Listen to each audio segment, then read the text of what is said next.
ప్రభునందు ప్రియ సహోదరి సహోదరులారా, విశ్వాసులారా, దేవుని పిల్లలారా, మరి శుక్రవారపు దినమున మరి జరిగేటువంటి లైవ్లో ప్రతి ఒక్కరు కూడా ఏకీభవించి ఉన్నారని నమ్ముతూ ఉన్నాను. ప్రతి ఒక్కరూ దేవుని యొక్క వాక్యమును మరి వినటానికి మీ గృహాల్లో సిద్ధపడి ఉన్నారని నమ్ముతున్నాను. ప్రతి ఒక్క బిడ్డ దేవుని వైపు చూడండి. కడవరి కాలంలో ఉన్నాం, భయంకరమైనటువంటి దినాల్లో ఉన్నాం. రేపు ఏమి సంభవించునో ఎవరికి తెలియదు.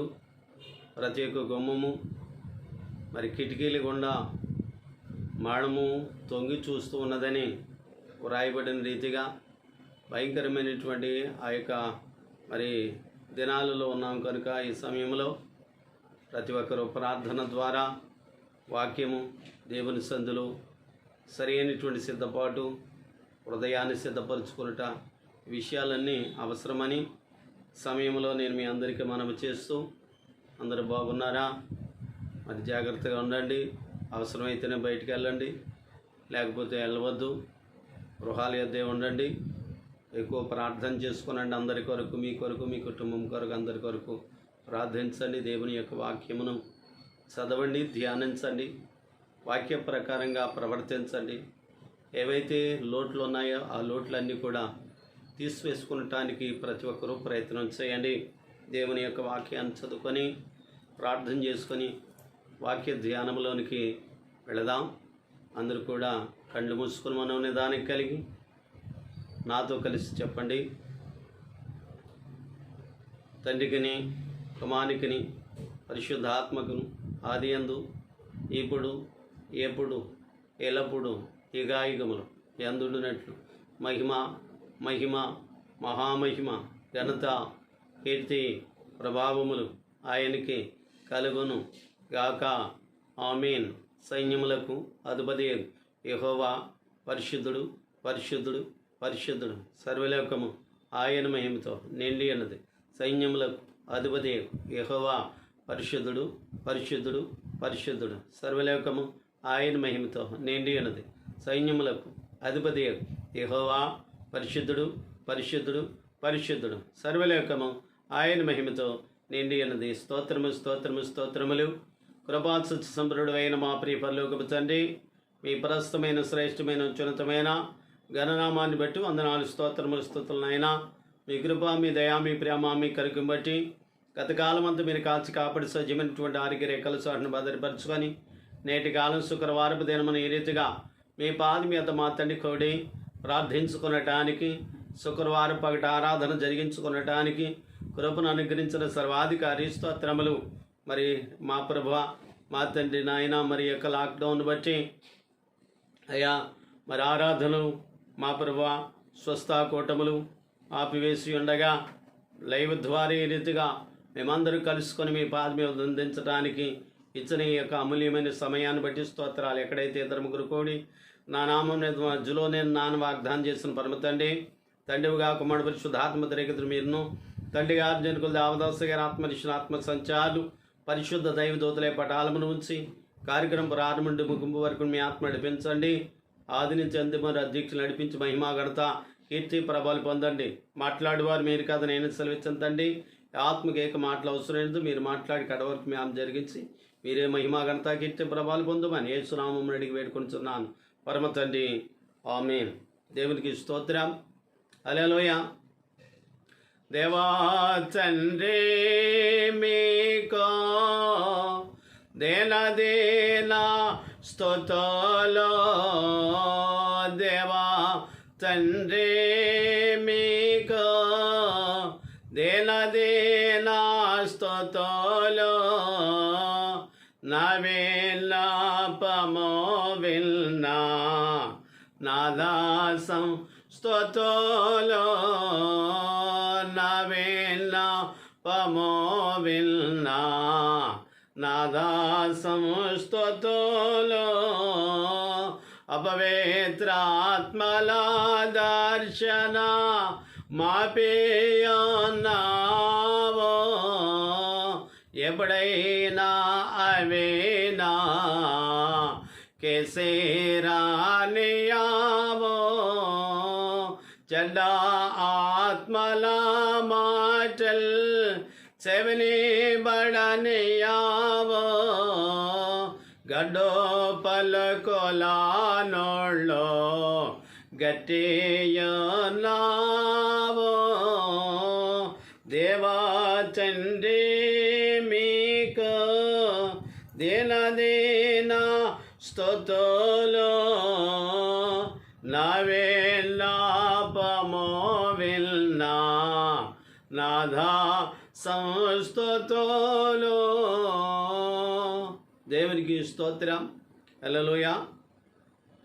వాక్యాన్ని చదువుకొని ప్రార్థన చేసుకుని వాక్య ధ్యానంలోనికి వెళదాం. నిర్గమాకాండము 17వ అధ్యాయము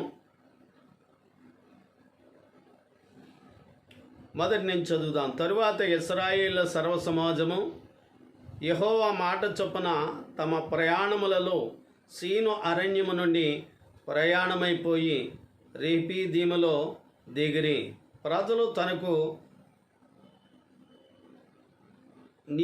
త్రాగ నీళ్లు లేనందున మోషేతో వాదించుచు త్రాగుటకు మాకు నీళ్ళమ్మని అడుగగా మోషే, మీరు నాతో వాదింపనేలా, యెహోవాను శోధింపనేలా అని వారితో చెప్పెను. ప్రార్థన చేసుకుందాం. సకల ఆశీర్వాదములకు కాండభూతుడు అయిన మా ప్రియ పరలోకపు తండ్రి, మీ ప్రశస్తమైన శ్రేష్టమైన అత్యున్నతమైన గణనామాన్ని బట్టి వందనాలు, స్తోత్రములు, స్తుతులు చెల్లించున్నాము. సర్వాధికారి స్తోత్ర నాయన, మీ కృప, మీ దయ, మీ ప్రేమ, మీ కనుకబడి చదవి లేఖన భాగమును దీవించండి తండ్రి. ఆశీర్వదించండి ప్రభువా. మాట్లాడు వారు మీరు కాదు తండ్రి, ఆత్మ మీలో ఉండి మాట్లాడుతూ వాగ్దానం చేసిన పరమ తండ్రి, మర్మములు బయలుపరచు దేవుడు పరలోకమందున్నారని దానియేలు చెప్పిన రీతిగా నాయన మీ యొక్క వాక్యములో ఉన్నటువంటి పరమమందరికి మమ్మల్ని మీ యొక్క రూపంలోనికి మార్చి మీ ఆగమను సిద్ధం చేయమడుచున్నాను. సర్వాధికారి స్తోత్రములు. అల్లాడు భక్తులతో పితలతో తండ్రి గారితో మాట్లాడిదేవా, ఈ యొక్క ఉదయకాల సమయంలో దీన పురుగును మీ పక్షముగా నిలబడి ఉండగా నన్ను మరుగుపరచు, మిమ్మల్ని మీరే ప్రశిక్షపరచుకుని అందరికీ కావలసిన మాటలు అందించమని మా మంచి బోధకుడైన యేసు నామమును అడిగి వేడుకొనుచున్నాను పరమ తండ్రి. ఆమేన్. దేవునికి స్తోత్రం. హల్లెలూయా. దేవా కనబాడుమా, ఓ దేవా మాట్లాడుమా, ధరణిలో మాకో దర్శన మొసగి, ధరణిలో మాకో దర్శన మొసగి, ధన్యులు చేయము దేవా దేవుడా, దేవ కనబాడుమా, ఓ దేవ మాట్లాడుమా. దేవునికి స్తోత్రం. హల్లెలూయా. దేవనామముని మీకు శుభము కలుగునుగాక, దైవజనుని దీవెన కలుగునుగాక. ఆమేన్. మరలా చదువుకుందాం. తరువాత ఇశ్రాయేలు సర్వ సమాజము యెహోవా మాట చొప్పున తమ ప్రయాణములలో సీను అరణ్యము నుండి ప్రయాణమైపోయి రెఫీదీములో దిగిరి. ప్రజలు తమకు త్రాగ నీళ్లు లేనందున మోషేతో వాదించుచు త్రాగుటకు మాకు నీళ్ళిమ్మని అడుగుగా మోషే, మీరు నాతో వాదింపనేలా, యెహోవాను శోధింపనేలా అని వారితో చెప్పాను. చాలు. బైబిల్ గ్రంథంలో ఈ 17వ అధ్యాయములో మనం చూస్తున్నట్లయితే ఇశ్రాయేలు ప్రయాణములో త్రాగటానికి నీళ్లు లేవు అనేటువంటి మాట అక్కడ చదువుతున్నాం. సరే, యేసు ప్రభువారు అక్కడ ఒక ప్రాముఖ్యమైనటువంటి మాట మనము చదువుకున్నాం. ఏంటా మాట అంటే, యెహోవా మాట చొప్పున తమ ప్రయాణములలో అని బైబిల్ గ్రంథము స్పష్టం చేస్తుంది. ఎవరి మాట చొప్పున వారు ప్రయాణమై వెళ్ళారు అనేటువంటి మాట మరి భక్తుడైనటువంటి మోషే నిర్గమాకాండములో ఈ విషయాన్ని ఆయన మరి వ్రాసి ఉంచారు. ఎవరి మాట చొప్పున ప్రయాణమై వెళ్ళారు అని అంటే, యెహోవా మాట చొప్పున తమ ప్రయాణములలో అని అన్నారు. అంటే వారు ఎక్కడికి వెళ్ళినా వారి ప్రయాణం ఎవరిది అంటే దేవుని మాట అనేటువంటి మాట తెలియపరచబడుతూ ఉన్నది. దేవుని మాట చొప్పున వారు ప్రయాణమై బయలుదేరి వెళుతూ ఉన్నారు అనేటువంటి సంగతి బైబిల్ గ్రంథంలో మనం చూడగలుగుతూ ఉన్నాం. అయితే ప్రియమైన బిడ్డ, దేవుని యొక్క మరి గమనించవలసిన విషయం ఏంటంటే, దేవుడు ఐగుప్తు నుంచి ఆ యొక్క మరి ఎర్ర సముద్రం 2 పాయలుగా చేసి 6 నెలలు నడిపించిన తరువాత వారు చక్కగా 15వ అధ్యాయములో చక్కటి వారి కీర్తనలో పాడినట్లుగా మనం చూడవచ్చు. 15వ అధ్యాయం 23వ వచనములో మనం చూసినట్లయితే 22వ వచనము మరి చూసినట్లయితే వాళ్ళకి అక్కడ నీళ్లు త్రాగటానికి ఉన్నాయి, కానీ ఆ ఉన్న నీళ్ళట చేదుగా ఉన్నాయి అనేటువంటి మాట మొట్టమొదటిగా వారి యొక్క అనుభవాలు మనకు కనబడుతూ ఉన్నాయి. అవును, మన జీవితాల్లో కూడా ప్రియమైన బిడ్డలారా మరి కష్టపడుతూ ఉంటాం, కానీ చేదు అనుభవాలే కనబడుతూ ఉంటాయి, అక్కడికి రాని అనుభవాలు. నీ జీవితంలో కష్టపడినటువంటి కష్టం మాత్రం నువ్వు అనుభవించలేకపోతున్నావు. కారణం ఏంటని ఆలోచన చేసినట్లయితే మరి పాపమే దానికి కారణము, శాపమే దానికి కారణము కావచ్చని ఈ సమయంలో నేను మీ అందరికీ మనవి చేస్తున్నా. కొన్ని సందర్భాల్లో పాపమే కాకుండా కొన్ని పరీక్షల వలన కూడా ప్రియమైన బిడ్డలారా అటువంటి ఏర్పాటు కలిగినదిగా ఉంటుందని ఈ సమయంలో నేను మీ అందరికీ తెలియపరుస్తున్నా. దయచేసి బాగా గమనించండి. అన్నీ పాపమును బట్టే రావద్దు, కానీ కొన్ని దేవుని యొక్క పరిశోధన లేక శోధించడాన్ని బట్టి కూడా వస్తుందని మనం చేస్తున్నాం. చూడండి, దేవుని యొక్క వాక్యంలో మనం చూసినట్లయితే యోబు గ్రంథము 20వ అధ్యాయము 28వ వచనంలో చూసినట్లయితే వారి ఇంటికి వచ్చిన ఆర్జన కనపడక పోవును. బాగా గమనించండి, ఇంటికి వచ్చిన ఆస్తట కనపడకుండా పోతుందని బైబిల్ గ్రంథం చెప్తుంది. ఎందుకు కనపడకుండా పోతుంది? కష్టపడి శ్రమపడి తెచ్చుకున్నారు, కానీ అది వారికి ఏమీ మిగలట్లేదు, కనబడటం లేదు. ఎందుకట? దేవుని కోప దినమున వారి ఆస్తి నాశనమగును. దయచేసి బాగా గమనించండి. దేవుని కోపం వల్ల వాళ్ళ ఆస్తి అనేటువంటిది అక్కడికి రావట్లేదని దేవుని యొక్క వాక్యములో యోబు గ్రంథం 20వ అధ్యాయములో 28వ వచనములో మనము చదువుకున్నాం. గమనించండి, దేవుని కోపము దేన్నైనా పాడు చేస్తాదని బైబిల్ గ్రంథం చెప్తుంది. కనుక కోప దినమున ఆస్తి అక్కరకు రాదు, నాశనం అవుతుంది అని బైబిల్ గ్రంథం చెప్తుంది. అవును, వారికి ఇంటికి వచ్చిన ఆర్జన కనపడకపోవును. నువ్వు కష్టపడుతున్నావు, కానీ అది నీకు కనపడటం లేదు. చేదు అనుభవాలు నీకు కనబడుతున్నాయి. రాత్రి పగలు కష్టపడుతున్నావు. కారణం ఏంటంటే నువ్వు కష్టార్జితం తీసుకుని వస్తున్నావు, కానీ అది నీకేమాత్రం కూడా ఫలింపనేటువంటిది కనపడటం లేదు. కారణం ఏంటంటే దేవుని యొక్క ఆశీర్వాదం నీ ఎడల లేదేమో. ఒకసారి ఆలోచన చేయి ప్రియమైన బిడ్డ. దేవుడు తోడుగా ఉంటే ఎటువంటిదైనా ఆశీర్వదించబడుతుంది. దేవుడు నీకు సహాయకులుగా ఉంటే నీకు వచ్చినటువంటి ఆస్తి అక్కరకు వచ్చేదిగా ఉంటుందని ఈ సమయంలో నేను మీ అందరికీ మనము చేస్తున్నాను. గుర్తించండి బిడ్డలారా, దేవుని యొక్క ఏర్పాట్లు మనం చూసినట్లయితే వారి యొక్క ఇంటికి వచ్చినటువంటి ఆర్జన కనపడకపోతూ ఉన్నది. కనుక నీ యొక్క కుటుంబంలో అటువంటి పరిస్థితి ఉందా? యెహోవా ఆశీర్వదించని యెడల అది ఎన్నటికీ ఆశీర్వాదమే అని సెలవిస్తూ ఉన్నారు దేవుని యొక్క వాక్యంలో. మనం చూసినట్లయితే ప్రియమైన బిడ్డలారా, ఇంకొక మాట కూడా అంటున్నారు. ప్రియమైన బిడ్డలారా, నరుల కష్టము చేత దాన్ని ఎక్కువ చేసుకొనజాలకుందురు. కారణం ఏంటంటే యెహోవా ఆశీర్వాదము ఐశ్వర్యం ఇచ్చును. దేవుని ఆశీర్వాదము ప్రియమైన బిడ్డలారా ఐశ్వర్యాన్ని ఇచ్చేది, దీవెన ఇచ్చేది, ప్రియమైన బిడ్డలారా స్వస్థత ఇచ్చేది, ఆరోగ్యం ఇచ్చేది, నీకు లేనిది దేవుడు తీసుకొచ్చి ఇచ్చేది. అందుకనే దేవుని యొక్క వాక్యంలో మనం చూసినట్లయితే నీవు కష్టపడినంత మాత్రాన దాన్ని నువ్వు సంపాదించలేవు, కానీ ఎలాగొస్తుంది? దేవుని ఆశీర్వాదం రావాలి, దేవుడు నీకు తోడుగా ఉండాలి. దేవుడు నీకు తోడుగా ఉంటే నీ యొక్క జీవితంలో వచ్చేటువంటి శ్రమలన్నింటినీ కూడా మార్చివేయగలిగిన శక్తిమంతుడని ఈ సమయంలో నేను మీ అందరికీ మనవి చేస్తున్నాను. చూడండి, మొట్టమొదటి అనుభవం వాళ్ళకి ఏంటంటే నీళ్లు ఉన్నాయి, కానీ అవి చేదుగా ఉన్నాయి. అంటే తాగటానికి ఉపయోగపడేటువంటివిగా లేవు. నువ్వు కష్టపడుతున్నావు, కానీ అవి నీకు అక్కరకు రావట్లేదు, పొదువుగా ఉంటున్నాయి. నీవు ప్రియమైన బిడ్డలారా, నీవెంతో శ్రమ పడుతున్నావు, కానీ అది నీకు అక్కరకు రావట్లేదు. ప్రియమైన బిడ్డ గమనించు. కనుక దేవుని యొక్క ఆశీర్వాదం, దేవుని యొక్క తోడు నీకుంటే అన్ని కూడా సఫలత దేవుడు అనుగ్రహించే వారిగా ఉంటారని ఈ సమయంలో నేను మీ అందరికీ మనం చేస్తున్నాను. దేవుని యొక్క వాక్యము ఎడల నీవు శ్రద్ధ కలిగి ఉండాలి. దేవుని యొక్క వాక్యం ఎడల మరి నమ్మకత్వం కలిగి ఉండాలి. దేవుణ్ణి వెంబడించేటువంటి గుణం నీలో ఉండాలని మనం చేస్తున్నాను. కనుకనే అక్కడ వారి ప్రయాణం గురించి దేవుడు మోషే ద్వారా వ్రాయించిన మాట ఏంటంటే, మాట చొప్పున, ఎవరి దేవుని మాట చొప్పున తమ ప్రయాణములలో అని వ్రాయబడింది. దేవుని మాట చొప్పున వారు నడవటం అనేటువంటిది కనబడుతుంది. నీ నడక ఎలాగుంది? దేవుని మాట చొప్పున నడుస్తున్నావా? నీ ఇష్టానుసారంగా జీవిస్తున్నావా? ప్రియమైన బిడ్డ గమనించు. దేవుని యొక్క ఏర్పాట్లు నీ ఇష్టానుసారంగా జీవిస్తే నీ యొక్క మార్గములు ముండ్ల మార్గాలు ఏర్పడవచ్చు. ప్రియమైన బిడ్డ గమనించు. మరి గరుకు మార్గాలు ఉండవచ్చు. మరి ఇకపోయినట్లయితే రాళ్ల వంటి పరిచినటువంటి మార్గాలు నీ జీవితంలో ఉండవచ్చు.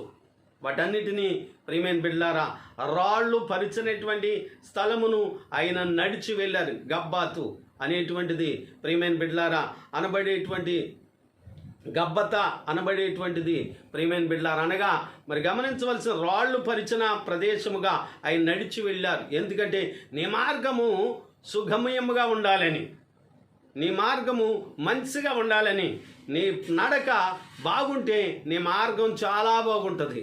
బాగా గమనించండి.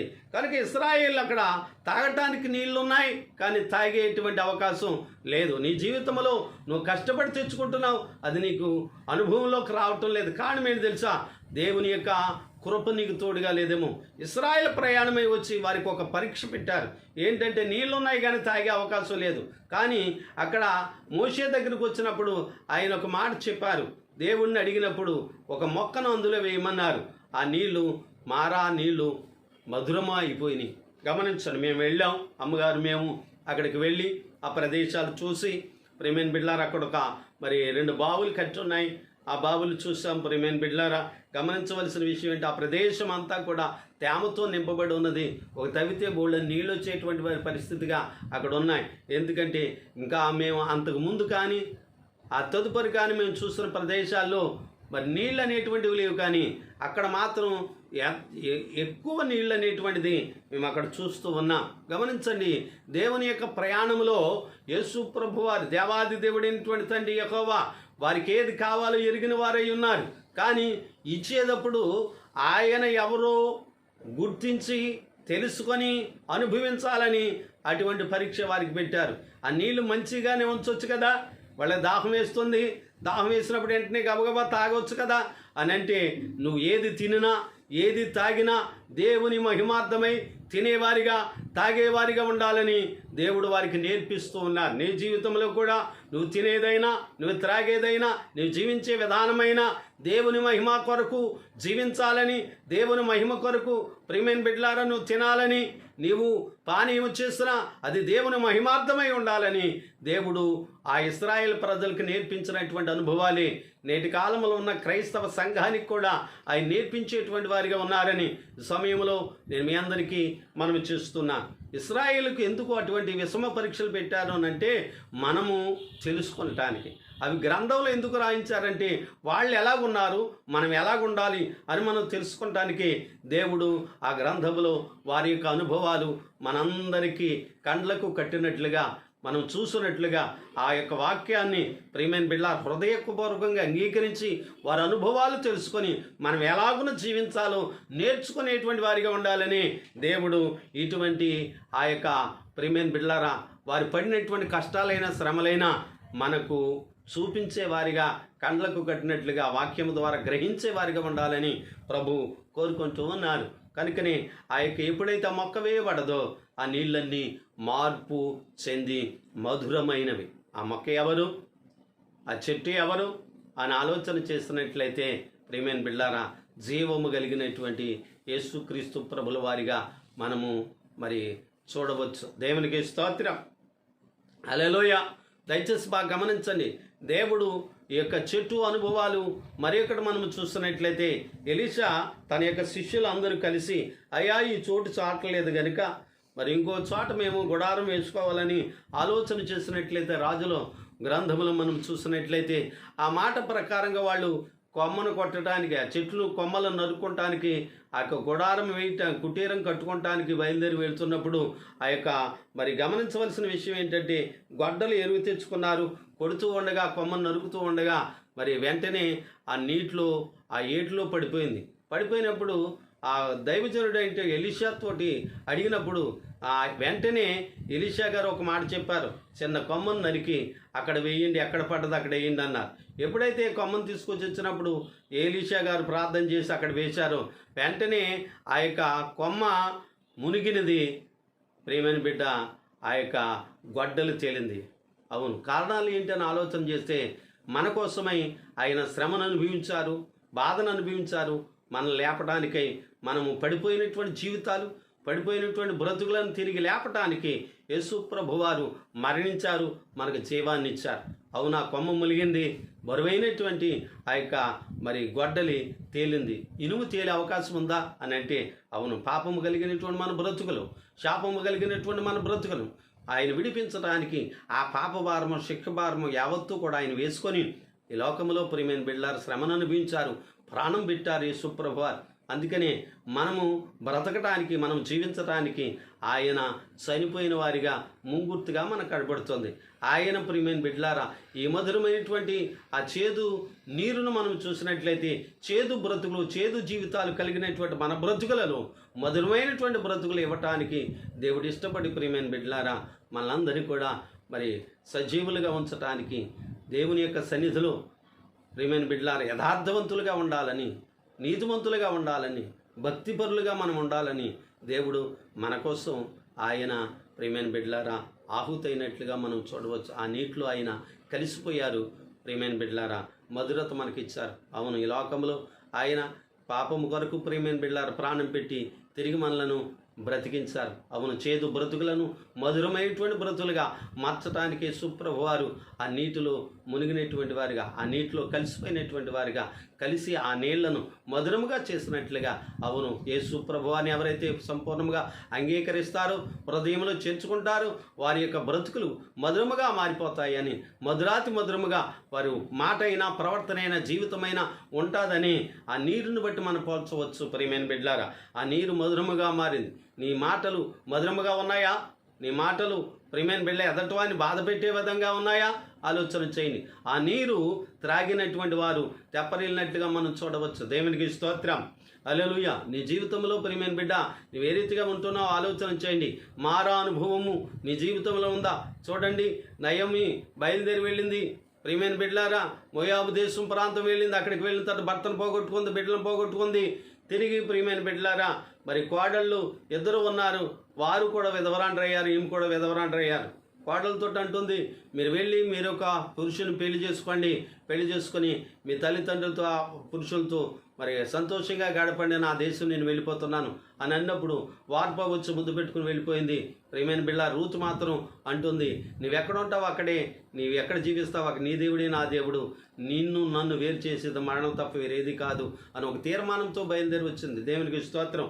వచ్చినటువంటి ఆమెను చూసినటువంటి ప్రతి ఒక్కరు కూడా అంటున్నారు, నయము వచ్చింది, నయము వచ్చింది. నయం అనగా మధురమైనటువంటి అనుభవం కలిగినది. కానీ ఆమంటుంది, నయం అని నన్ను పేరకండి, మారా నా బ్రతుకంతా కూడా చేదు. నేను బయలుదేరి దేవునికి దూరమై వెళ్ళి నేను అనుభవించింది ఏంది లేదు. నేను దేవుని దూరమై వెళ్ళి నేను చేదు అనుభవాలు కలిగినటువంటి వారిగా ఉన్నాను. నా భర్తను పోగొట్టుకున్నాను, నా బిడ్డలు పోగొట్టుకున్నాను. రొట్టెలు గంపనేటువంటి దేవుని యొక్క ప్రాంతాన్ని విడిచిపెట్టుకుని మోయాబు ప్రాంతాన్ని వెళ్ళి నేను ఆశించినది ఏంటి, నేను పొందినది ఏంటనంటే నా జీవితంలో చేదు అనుభవాలు కలిగిన వాడినిగానే మిగిలిపోయాను. కనుక నన్ను నయమి అని అన్నడు కూడా పిలవద్దు, మారా అని పిలవండి అని చెప్పేసి అంటుంది. కారణం ఏంటంటే నీ జీవితంలో ఎప్పుడైతే క్రీస్తుని విడిచిపెడతావో, క్రీస్తుకు దూరంగా ఉంటావో, క్రీస్తుకు ప్రియమైన బిడ్డలారా స్వరక్షకునిగా అంగీకరించి లోకం వైపు చూస్తూ ఉంటావు, నీ జీవితంలో కలిగి ఉండేవి ఏంటి తెలుసా? గమనించు బిడ్డ, నీ జీవితంలో కలిగి ఉండే ఒకే ఒకటి ఏంటి అని ఆలోచన చేసినట్లయితే, నీ జీవితంలో కలిగి ఉండే ఏంటి అని ఆలోచన చేసినట్లయితే ఒకే ఒకటి, చేదు అనుభవాలు తప్ప మధురమైనటువంటి అనుభవాలు ఉండవు. క్రీస్తు దగ్గరకు వస్తే నీ చేదు బ్రతుకను మధురముగా మార్చగలిగినటువంటి శక్తిమంతుడు ఎవరు చెప్పండి? యేసునాథుడు. ఆయన వైపు నువ్వు చూడగలుగుతున్నావా? ఆయన వైపు మనసు పెట్టగలుగుతున్నావా? ఆయన మాట చొప్పున నువ్వు ప్రయాణమై వెళ్ళగలుగుతున్నావా?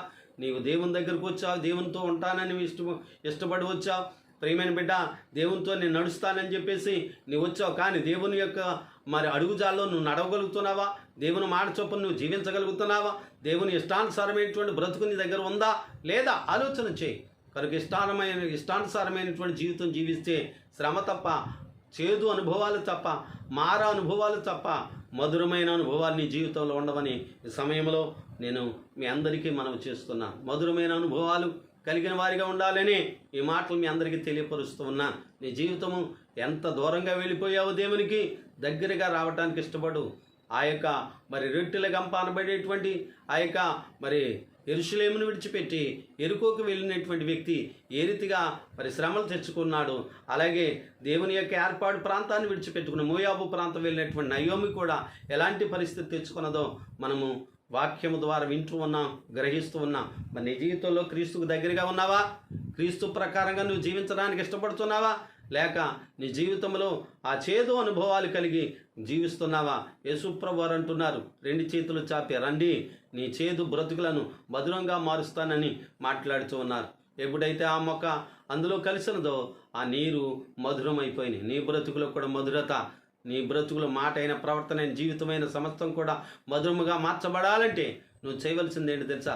క్రీస్తును స్వరక్షకునిగా అంగీకరించు, నీ హృదయంలో చేర్చుకో, ఆయన నీ హృదయం అందు ప్రతిష్ఠించు, లోకంలో ఉన్న వాటిని అన్నిటిని దూరపరచు, క్రీస్తుకు సాక్షిగా జీవించడానికి ఇష్టపడు.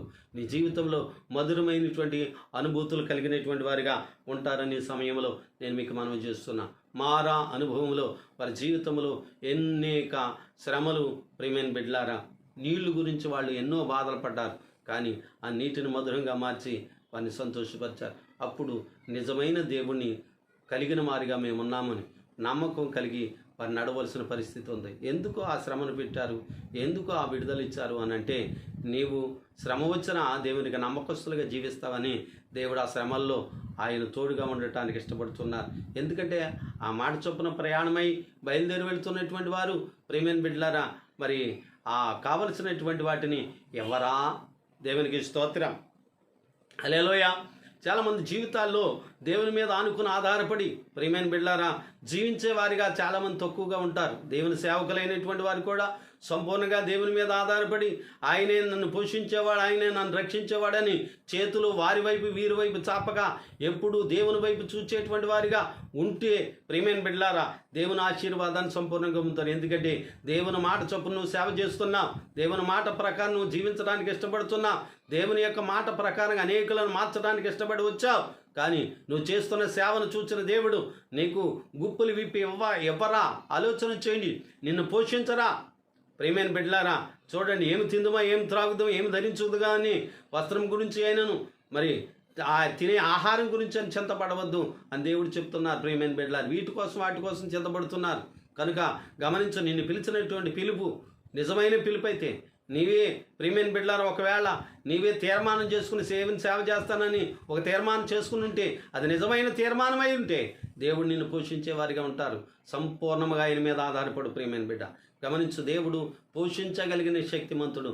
కనుక ప్రియమైన విశ్వాస, నీవు కూడా దేవుని మీద సంపూర్ణంగా ఆధారపడగలిగితే, దేవుని మీద సంపూర్ణమైన ఆధారంతో నా దేవుడు నాకుండగా లోకములు ఏది అక్కర్లేదని దావీదు చెప్పిన రీతిగా దావీదుకు, ప్రియమైన బిడ్డ, దేవుడు దావీదుకు అవసరమై అన్నాడు. కనుక దావీదుకు కావలసినవన్నీ కూడా ఆయన దయచేసిన వారై ఉన్నారు. నీ జీవితంలో కూడా అన్నీ ఇవ్వగలిగిన శక్తిమంతుడు, ఏది లోటు చేసేవాడు కాదు.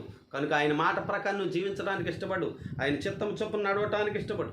దేవుడు నీ పట్ల గొప్ప సహాయం చేసేటువంటి దేవుడు అయి ఉన్నారు. ఇప్పుడు నీళ్లు వారికి కొదువైనప్పుడు దేవుడు నీళ్ళు ఇచ్చారు. నీళ్ళు ఇచ్చినటువంటి ఆ దేవుడు, ప్రియమైన బిడ్డలారా, ఎవరా? ఆలోచన చేయండి. ఒక విషయం నేను మీతో పంచుకుంటూ ఉన్నాను. ప్రియమైన బిడ్డలారా, గమనించండి. దేవుని యొక్క ఏర్పాటులో దైవజనులైనటువంటి దేవదాసయ్య గారి దగ్గర పరిచర్య చేయటానికి వచ్చారు. ఆయన పేరు సుజీవ రాజు గారు.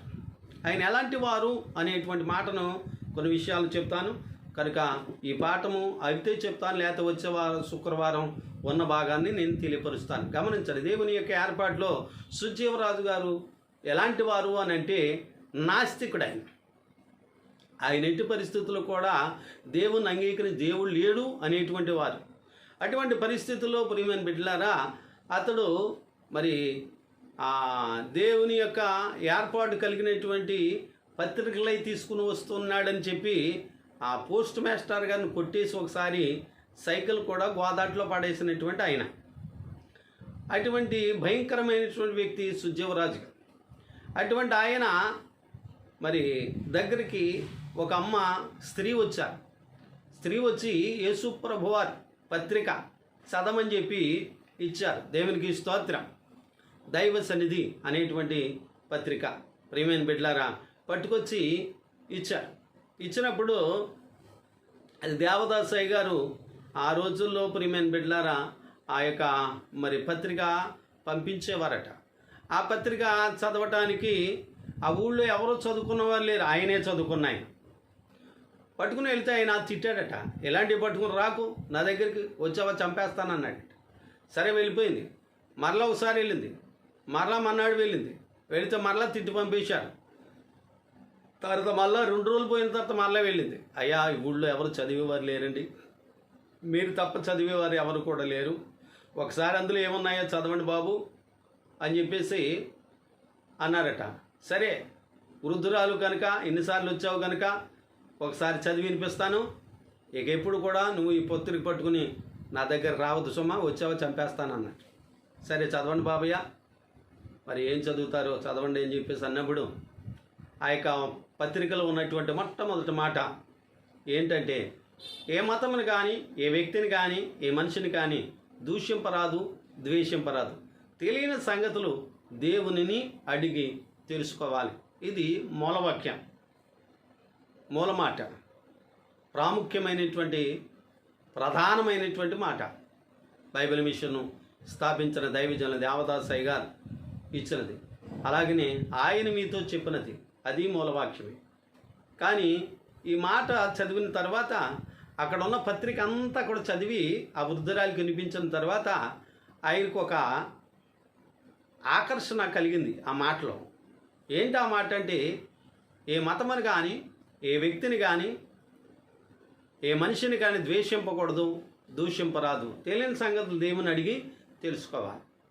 ఆ మాటను గురించి అసలు ఇది పత్రిక రాయించేవారు ఎవరు, అసలు దేవుడు కనపడతారా, మాట్లాడతారా, ఆయన ఎవరో, ఎక్కడుంటారు అని వివరాలు తెలుసుకున్నారు.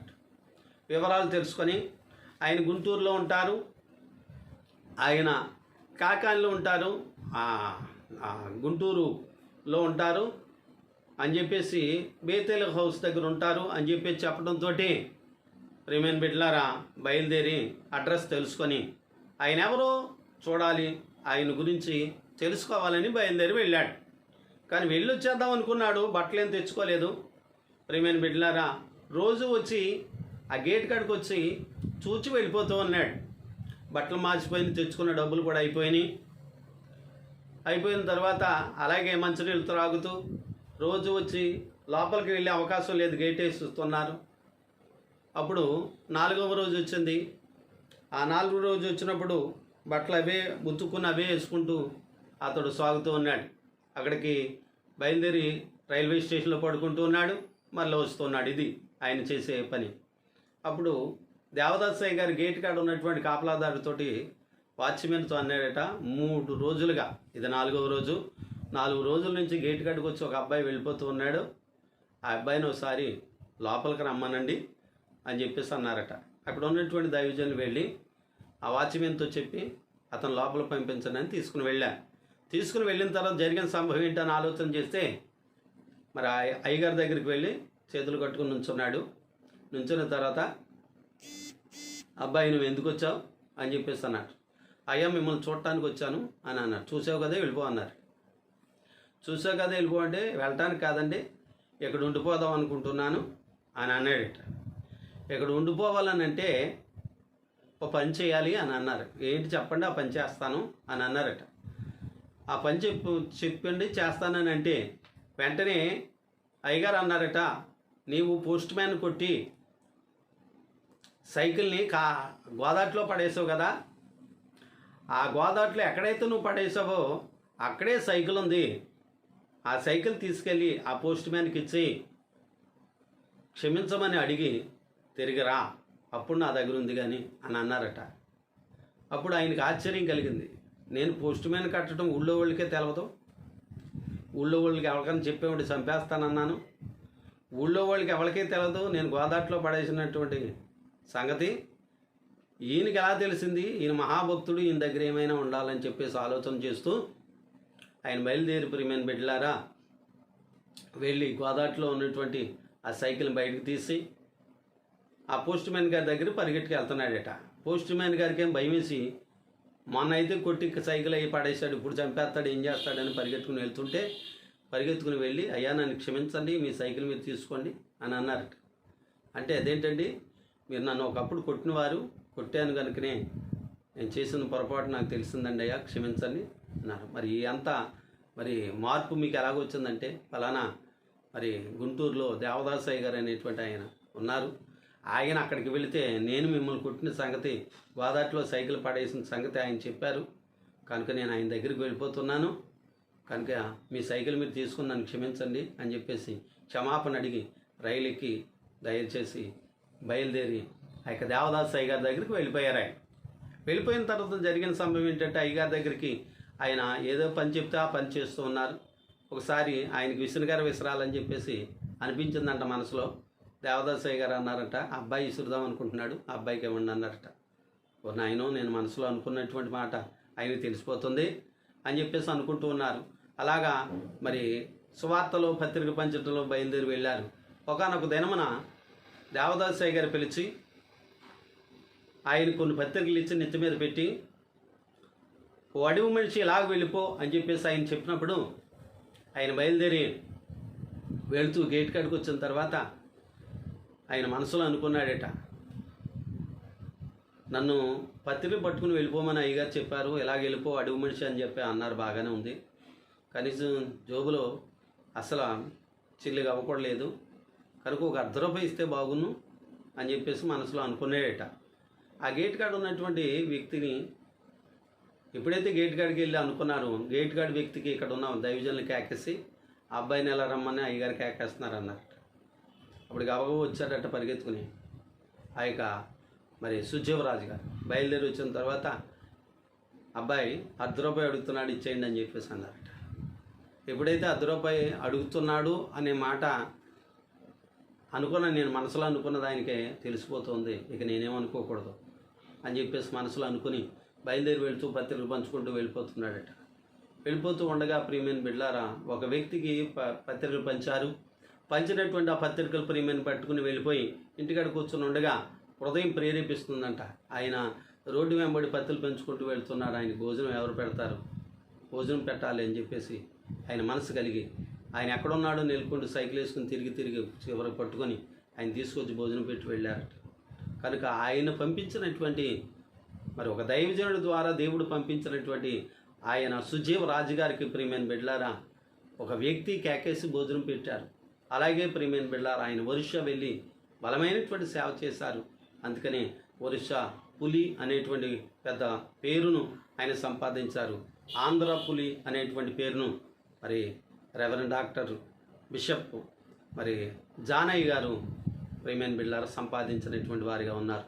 ఆంధ్ర పులి జానయ్య గారు అయితే ఒరిస్సా పులి సుజీవరాజు గారు అయ్యారు.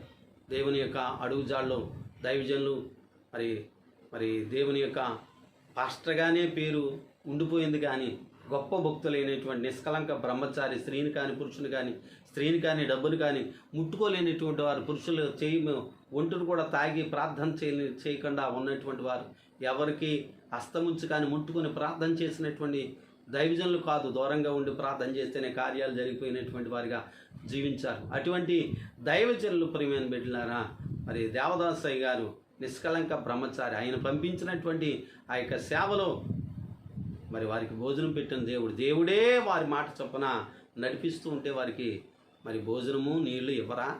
ఆలోచన చేయండి. మీ జీవితంలో దేవుని మాట చొప్పున నడుస్తూ ఉంటే దేవుడు ఎవరా? నీళ్ళు ఇచ్చారు దేవుడు. నీళ్ళు ఇచ్చిన దేవుడు ప్రియమైన బిడ్డలారు వాళ్ళకి ఆకలిస్తే అన్నం పెట్టరా? పెట్టే దేవుడే.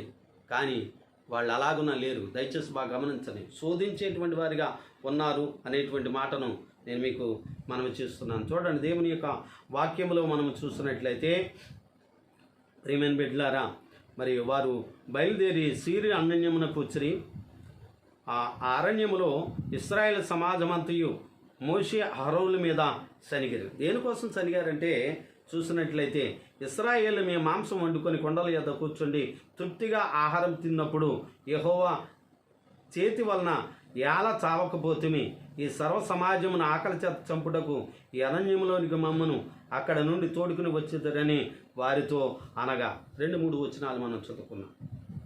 16 అధ్యాయం. అక్కడికి వచ్చిన తర్వాత వాళ్ళకి ఆకలి వేసిందంట. ఆకలి వేసినప్పుడు ఎవరిని అడగాలి? ప్రభువా మాకు ఆకలేస్తుంది, మా ఆకలి తీర్చున ఆయన అని అడిగితే బాగుండు. కానీ వాళ్ళు ఏం చేస్తున్నారంటే మోషే మీద అహరోను మీద సనిగారు. మోషే అహరోనులు దేవుని మాట చొప్పున నడుస్తున్నారు. మరి వీరెందుకు నడవటం లేదు అంటే వీళ్ళు లోక సంబంధమైన వాటి మీద మనస్సును ఉంచుతున్నారు, కానీ దేవుడు ఇవ్వగలిగిన దేవుని మీద మనస్సును మాత్రం నిలపలేకుండా పోతున్నారు. ప్రియమైన బిడ్డ, ప్రియ విశ్వాసి, గమనించు. నువ్వు దేవుని మీద మనస్సును నిలపలేకపోతున్నావా? ఏం తిందుము, ఏం త్రాగుతాము, ఏం ధరించుకుంది, వీటి మీద నీ మనస్సా? ఆలోచన చేయండి. దేవుడు అన్నీ ఇవ్వగలిగిన దేవుడే, ఇవ్వలేని దేవుడు కాదు. ప్రియమైన బిడ్డ, మొదట ఆయన రాజ్యము నా నీతిని వెతకని, ఆ తర్వాత మీకు అన్నీ అనుగ్రహిస్తారని దేవుని యొక్క వాక్యం సెలవిస్తుంది. మరి నీవు ఆ రీతిగా ఉండగలుగుతున్నావు? ఆలోచన చేయండి. రెండవ భాగం ఏంటంటే నీరునిచ్చిన దేవుడు ఆహారం ఇవ్వరా? దేవుణ్ణి అడుగుంటే ఆహారం చక్కగా ఇచ్చును. ప్రియమైన బిడ్డలారా, సంతోషంగా ఉందరు. కానీ అక్కడ శోధించారు, లేక సనిగారు. సనిగి దేవుని శోధించారు. మోషే అహరోనుల మీద సనుగుతూ ఉన్నారు. ఈ సనుగులు ఎవరు విన్నారంటే దేవుడు విన్నవారిగా ఉన్నారు. దేవుడు ఇవ్వలేరా? ఆలోచన చేయండి. దేవుడు వారికి ఆహారం ఇచ్చి పోషించలేరా? ఆలోచించండి ప్రియమైన బిడ్డలారా. అందుకే అంటున్నా 4వ వచనములు చూసినట్లయితే యెహోవా మోషేను చూచి, ఇదిగో నేను ఆకాశము నుండి మీ కొరకు ఆహారమును కురిపించదను. దేవుడు ఇవ్వాలంటే ప్రియమైన బిడ్డలారా ఎక్కడి నుంచి అయినా ఇవ్వగలరు. ఇవ్వలేని దేవుడు మాత్రం కాదని ఈ సమయంలో మనం చూస్తున్నాం. అందుకని అక్కడ అంటున్నారు ఏమనంటే యెహోవా మోషేను చూచి, ఇదిగో నేను ఆకాశము నుండి మీ కొరకు ఆహారం కురిపించదను. వారు నా ధర్మశాస్త్రమును అనుసరించి నడుతురో లేదో అని నేను వారిని పరీక్షించినట్లు ఈ ప్రజలు వీళ్ళి ఏనాటి బత్తము ఆనాడే కూర్చుకొనవలెను. ఒక భయంకరమైన విషమ పరీక్ష దేవుడు వారికి పెట్టారు. ఎప్పటిదప్పుడే నువ్వు కూర్చుకోవాలి, ఎప్పుడు తప్పుడే. ఒకవేళ దేవుణ్ణి అడుగుంటే వీళ్ళు ఇవాళ అడిగింది ఆహారము ఎక్కువ రోజులు ఉండునేమో. కానీ అలా కాకుండా దేవుడు ఏం పెట్టారు అంటే ఏ రోజు పని ఆ రోజే, ఏనాటి బతుమ ఆనాడే. పొద్దున్నే లేవాలి, సూర్యోదయం అయ్యిందంటే అవి మరలా మన్నా ప్రియమైన బిళ్ళ కొత్తిమీర గింజల వల్లే ఉంటాయి, కరిగి మరలా నీటిలో కలిసిపోతాయి, నీరులాగా తయారైపోయి కలిసిపోతాయి. పొద్దున్నే లేవాలి, ఉదయమే లేచి దేని కొరకు ఆహారం సమకూర్చుకోవాలి. దయచేసి బాగా గమనించండి. దేవుడు మానవుడు కష్టపడి పని చేయాలి అని చెప్పి ఆది కాండములో పురుషుడు కష్టపడాలి, చెమటోర్చకుండా ఆహారం తిందుకుందువు గాక అని శపించినటువంటి దేవుడు ఈనాడు వీరికి విషమ పరీక్ష అనేటువంటిది ఒకటి పెట్టారు. పొద్దుడిసిన తర్వాత లేవటం కాదు, పొద్దున్నే లేవాలి వాళ్ళు. దేనికోసమట? తినేదానికోసం. దేనికోసమైతే ఆతురత పడుతున్నారు, దేనికోసమైతే ప్రయాసపడుతున్నారు, ఏ ఆకలైతే మమ్మలను బాధిస్తుంది, మమ్మల్ని చంపేయటానికి ఇక్కడ తీసుకొచ్చారా అని దేవుని శోధించారో, అహరోను మోషేల మీద సనిగారో, ఆ పరిస్థితి గురించి వాళ్ళు పొద్దున్నే లేవాల్సిన పరిస్థితి వచ్చింది. పొద్దున్నే లేచి ఏం చేయాలి చెప్పండి అని ఆలోచన చేసినట్లయితే ఏనాటి బత్యం ఆనాడే సమకూర్చోవాలి. ఒక్కొక్కరు ఎంత సమకూర్చోవాలి అని ఆలోచన చేసి సమకూర్చుకోవాలని ఆలోచన చేస్తే 16 అధ్యాయం 22 వచనం 6వ దినము ఒక్కొక్కరికి ఒక ఓమేరు చొప్పున కూర్చుకోవాలి.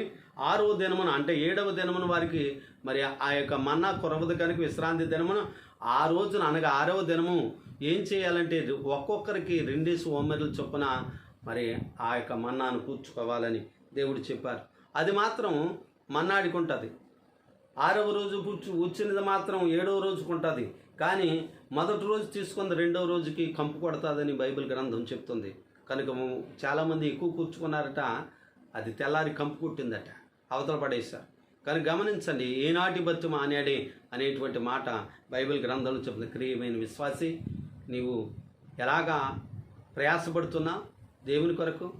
మరి కష్టపడటానికి ప్రతి ఒక్క దినము పొద్దున్నే లేస్తావు, సాయంకాలం వరకు పనిచేస్తావు, మరి పొద్దున్న సాయంకాలం భోజనం చేస్తున్నాం, ఏదో చిన్న ప్రార్థన చేసుకుని పడుకుంటున్నాం. కానీ నీవు తినే తిండి కోసం ఎంతో కష్టపడుతున్నావు, కానీ దేవుని వాక్యం కొరకు ఎంత కష్టపడుతున్నావు?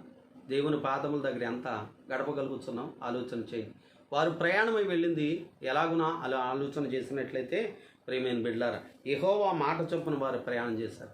మరి దేవుని మాట చొప్పున నువ్వు నడుస్తున్నావా? ప్రయాణమై వెళుతున్నావా? ఎక్కడికి వెళుతున్నావు? ఎలాగుంటున్నావు? ఆలోచన చేయండి. దేవుని యొక్క వాక్యంలో ప్రియమైన బిడ్డలారా, మరి దేవుడు ఆకాశం నుంచి మన్నాను కురిపించి 40 సంవత్సరాలు వారిని పోషించాడు దేవుడు. ప్రియమైన బిడ్డలారా, సమృద్ధి అయిన ఆహారం ఇచ్చారు. వారు శోధించారు, కానీ దేవుడు చక్కటి ఆహారాన్ని వారికి ఇచ్చారు. అది దేవదేవతల ఆహారం, కొత్తిమీర గింజలాగా ఉంటుంది. మన్నా అనగా ఇదేమి అని అర్థం. ఇదేంటో వాళ్ళకి తెలవదు కనుక మన్నా అని పేరు పెట్టుకున్నారు. ప్రియమైన బిడ్డ గమనించండి, దేవుడు నడిపింపులో వారికి నీళ్లు తక్కువైతే నీళ్ళు ఇచ్చారు. మారా అనుభవాన్ని, చేదు అనుభవాలు మార్చారు. నీ జీవితంలో చేదు అనుభవాలు దేవుడు మార్చడానికి ఇష్టపడుతున్నారు. ఏది కోసం నువ్వు ప్రయాసపడుతున్నావో ఆలోచన చేయండి. అక్షయమైన ఆహారం కొరకు ప్రయాసపడండి. ఈ లోకంలో క్షయమైన ఆహారం కొరకు ప్రయాసపడుతున్నారు. క్షయమైన ఆహారం కోసం ప్రియమైన బిడ్డలారా, మరి తాతాలాడిన ఇశ్రాయేలు ప్రజలు ప్రియమైన బిడ్డలారా ఎక్కువ కూర్చుకొని వారు తెచ్చుకున్నది ఏంటి అని ఆలోచన చేసినట్లయితే కంపు కొట్టే పరిస్థితి. నీ జీవితంలో ఎలా ఉన్నదో ఆలోచన చేయి. దేవుని మాట చొప్పున ప్రయాణం అవుతున్నావా? దేవుని మాట చొప్పున నడవటానికి ఇష్టపడుతున్నావా? గమనించు. ఉన్న పాఠం 17వ అధ్యాయములో ఆ భాగాన్ని వచ్చే వారంలో చెప్పుకుందాం. దేవుడి కొద్ది మాటలు మనం వెనుకలు దీవించి ఆశీర్వాదం చేయను గాక. ఆమె ప్రార్థన చేసుకుందాం. దయగలిగిన తండ్రి, వందనాలు, స్తోత్రం. ఎన్న మాటలు ప్రతి వారు అంతరంగ మధ్య భద్రత సాతానెత్తి కంచి కాపుదల తెచ్చి నూరంతులను దీవించండి. సహాయం చేయండి తండ్రి. వందనాలు. ఈ శుక్రవారపు దీవెన ఆశీర్వాదం బిడ్డల మీద కుమ్మరింపచేయండి. బాబు స్తోత్ర. లాక్డౌన్ బట్టి ఆయన ఈ కరోనా వ్యాధిని బట్టి మందిరాలు తెరవబడకుండా మూయబడ్డాయి.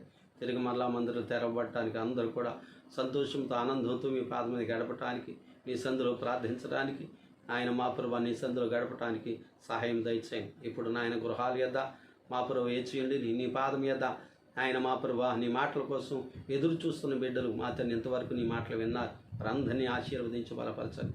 నాయన స్తోత్రాలు చెల్లించను. ఆయన కరోనా వచ్చిన వారిని బాగు చేసి స్వస్థపరిచి సహాయం చేయండి.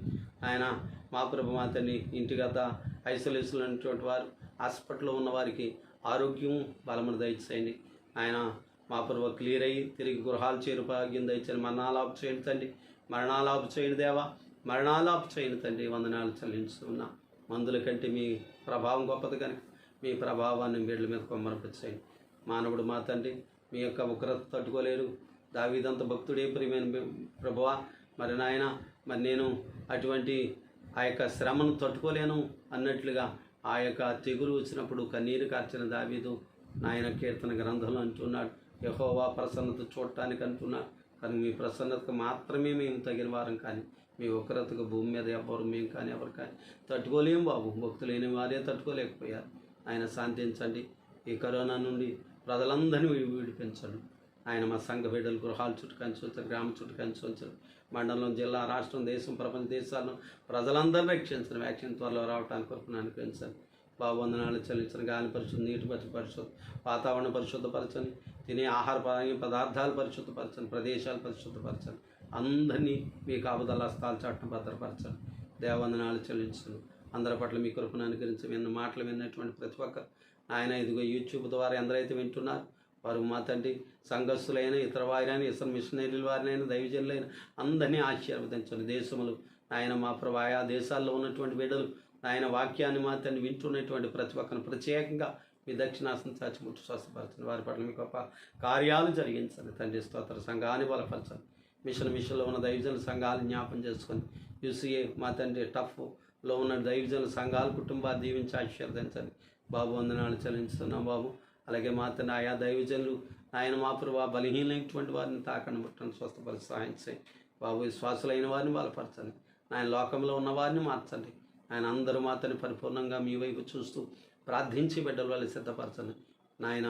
మరి రక్షించబడి ఇంకనూ మా తండ్రి లోకంలో ఆతృత పడుతున్నటువంటి వారిని ప్రత్యేకంగా వారితో మాట్లాడి గద్దించి సరిచేసి నీకు సాక్షులుగా జీవించు భాగ్యం దయచని ఇంకా అలవాట్లతో ఉన్నటువంటి వారు నాయన మార్చుకుని మా తండ్రి నాయన మీ మహిమకై ఎదురు చూచే భాగ్యం దయచేసి అందరి పట్ల మీరు ఇచ్చేయండి మా ప్రభు. స్తోత్రములు. అమ్మగారిని మమ్మల్ని బలపరచండి. బిడ్డల కుటుంబాలు జ్ఞాపకం, సంఘాన్ని బలపరచండి. దీన్ని వాడుకొని మీరు కలిసైతే మరలా మేమందరూ కలుసుకుని యూట్యూబ్ ద్వారా మా తండ్రి మా నాయన మీ మాటలు వినటానికి, మీ సన్నిధులు గడపటానికి మమ్మల్ని అందరినీ సమకూర్చమని, మాటలు విన్న వారిని అందరినీ కూడా ఆశీర్వదించి బలపరచమని, యూట్యూబ్ ద్వారా ఎందరైతే వింటున్నారో వారందరినీ కూడా ఆత్మీయంగాను శారీరకంగాను బలపరిచి ఆరోగ్య రెక్కల చోటును భద్రపరిచి వారి కుటుంబాల గృహాల చుట్టూ మీ కంచె నుంచి దీన్ని వాడుకోమని యేసు నామమున అడిగి వేడుకొంచున్నాను పరమ తండ్రి. ఆమేన్. పరలోకమందున్న మా తండ్రి, మీ నామము పరిశుద్ధపరచబడినగాక, మీ రాజ్యం వచ్చును, మీ చిత్తం పరలోకమందు భూమి యందును నెరవేరునుగాక. మందున నడదాచని పనిచేస్తున్న వారు మేము క్షమించిన ప్రకారం మా ప్రాణ మనసు మా మనుషులందరికీ రాజ్యం శక్తి మహిమ నిర్తనము నామని ప్రవేశ రక్తం చేయి అపాధికలకి ప్రవేశ రక్తం చేయి అపాధికలు ప్రవేశ రక్తంలో సంపూర్ణ చేయాలి అంతకాలం నాశనం అల్లు స్తోత్రం స్తోత్రం స్తోత్రం ఆమె నామ ప్రభనేశ్వరం ప్రభనేశ్వరం ప్రభు మన తండ్రి దేవుని యొక్క ప్రేమ కుమారుడైన ప్రభుల వారి యొక్క కృప ఆత్మనిశ్వాసాలు ప్రార్థించి బతంతో నెరవేర్పు సదా దేవుడు దయచేయను గాక. ఆమె రక్తమే చేయం సిలువ అపాధిక అంతకాలం నాశనము కలుగును గాక. ఆమె మంచిది బిడ్డలారా, వాక్యం విన్నటువంటి వారిలా యూట్యూబ్ ద్వారా ఎందరైతే వింటున్నారో ప్రతి ఒక్కరు మీకు మనవి చేసే మాట ఏంటంటే, గృహాల్లోనే ఉండండి, అలాగే మాస్క్ ధరించండి, శానిటైజర్ వాడండి, మరి భౌతిక దూరం పాటించండి. అవసరమైతేనే బయటకు వెళ్ళండి, అవసరం లేకపోతే గృహాల దగ్గర ఉండండి, ప్రార్థించండి, వాక్యాన్ని చదవండి, మరి మీ పిల్లలకు వాక్యాన్ని నేర్పించండి, ప్రభు సన్నిధిలో గడపండి. దేవుడు అందరినీ దీవించునుగాక. ఆమేన్. మరణం.